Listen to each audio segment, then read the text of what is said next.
नमस्कार, news nation digital के हमारे इस खास एपिसोड खबरें दुनिया की में आपका स्वागत है। मैं हूं सुमित कुमार दुबे। पिछले करीब एक साल से मिडिल ईस्ट में जारी तनाव में अब एक नया मोड़ आ गया है। इजराइल के पड़ोसी और हिजबुल्लाह के गढ़ लेबनान में कुछ इस तरह के हमले हुए हैं जिन्होंने पूरी दुनिया को चौंका दिया है। हिजबुल्लाह और उसका साथ देने वाला मुल्क ईरान इन हमलों का इल्जाम इजराइल पर लगा रहा है। दरअसल लेबनान में पेजर, वॉकी टॉकी के बाद अब सोलर एनर्जी के सिस्टम में भी धमाके हुए हैं। पिछले 2 दिन में इन धमाकों के 3 पैटर्न सामने आए हैं। पेजर, वॉकी टॉकी और सोलर पैनल, जिनमें 32 लोगों की मौत हुई है, जबकि 3500 से ज़्यादा लोगों के घायल होने की सूचना है। इन धमाकों के बाद लोग मोबाइल फ़ोन छूने तक से डर रहे हैं। वहीं हिजबुल्लाह ने अपने लड़ाकों को हिदायत दी है कि वे अब फ़ोन की बैटरी निकाल कर फेंक दें। ये सीधा सीधा इजराइल की खुफिया एजेंसी मोसाद का कारनामा बताया जा रहा है। दावा किया गया है कि लेबनान ने पिछले कुछ महीनों में जिन पेजर्स या वॉकी टॉकी और सोलर सिस्टम को खरीदा था, उनमें इजराइल ने कुछ ऐसे विस्फोटक प्लांट कर दिए थे जिन्हें रिमोट के जरिए उड़ा दिया गया। ऐसा माना जा रहा है कि इजराइल इस तरह का हमला करके हिजबुल्लाह के लड़ाकों के भीतर इलेक्ट्रॉनिक डिवाइसेस को लेकर एक मनोवैज्ञानिक डर भरना चाहता है, ताकि पिछले करीब एक साल से हिजबुल्लाह और इजराइल के बीच जो एक जंग चल रही है उसे जीता जा सके। दरअसल पिछले साल अक्टूबर से ही, जब से इजराइल ने गाजा पट्टी में हमास के खिलाफ अपनी जंग को शुरू किया है, तभी से हिजबुल्लाह भी इजराइल के उत्तरी इलाकों में लगातार रॉकेट बरसा रहा है। इजराइल भी एयर स्ट्राइक्स करके उसका जवाब दे रहा है, लेकिन हिजबुल्लाह के लगातार हमलों के चलते उसकी यानी इजराइल के उत्तरी इलाके के हजारों नागरिकों को अपने घर छोड़कर इजराइल के अंदरूनी इलाकों में शिफ्ट होना पड़ा है।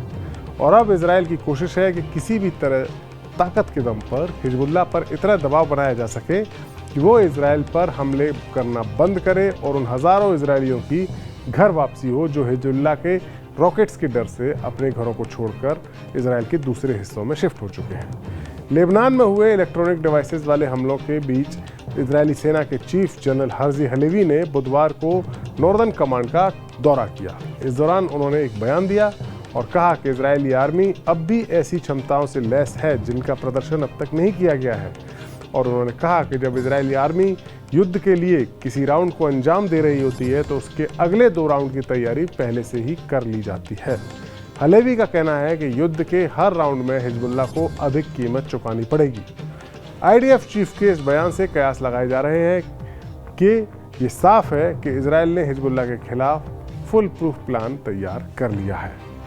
एक एक करके जब इन योजनाओं को एक्टिवेट किया जा रहा है और कोशिश ये है कि जब इन योजनाओं को एक्टिवेट किया जाएगा तो लेबनान में तबाही की तस्वीरें सामने आए और इसे एक तरह से हिजबुल्लाह के लड़ाकों के ऊपर एक साइकोलॉजिकल प्रेशर उनके ऊपर डाला जा सके। दरअसल इजराइल की सीमा से सटे देशों में लेबनान ही एक ऐसा मुल्क है जहां इजराइल के कट्टर दुश्मन माने जाने वाले एक मजबूत मिलिशिया यानी हिजबुल्लाह का सिक्का चलता है। इजराइल के जो बाकी पड़ोसी मुल्क हैं उनमें इजिप्ट और जॉर्डन 2 ऐसे अरब देश हैं जिन्होंने कभी फिलिस्तीन के मसले पर इजराइल के खिलाफ युद्ध लड़े थे, लेकिन अब वो दोनों ही मुल्क यानी जॉर्डन और इजिप्ट इजराइल के दोस्त बन चुके हैं। जबकि एक और मुल्क जिसने जंग लड़ी थी वो है सीरिया।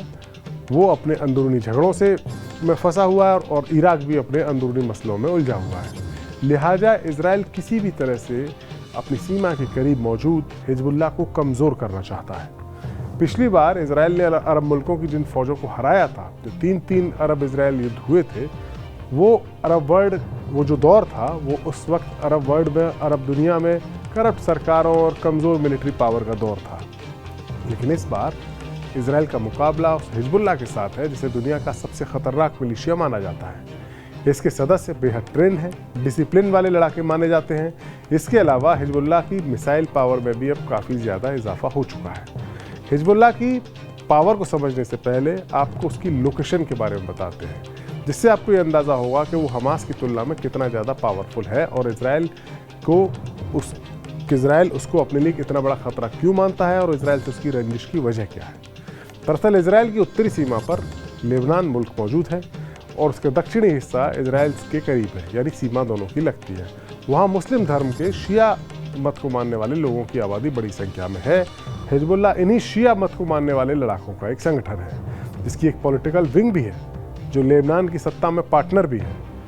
साल 2006 में इजराइल और हिजबुल्लाह के बीच 34 दिन की एक जंग भी हुई थी, जो बेनतीजा रही थी। दोनों साइड्स को यानी हिजबुल्लाह और इजराइल को नुकसान उठाना पड़ा था और उसी वक्त से लेकर इजराइल की फौज के मन में ये बात थी कि एक बार हिजबुल्लाह की फौजी ताकत को तहस नहस किया जाना ज़रूरी है, क्योंकि हिजबुल्लाह इजराइल का अस्तित्व ताकत के दम पर है और इस पूरे इलाके में इजराइल ने कोई जंग हारी नहीं है। लेकिन हिजबुल्लाह के साथ 2006 में जो 34 दिन की जंग हुई थी, वहाँ इजराइल जीता नहीं था।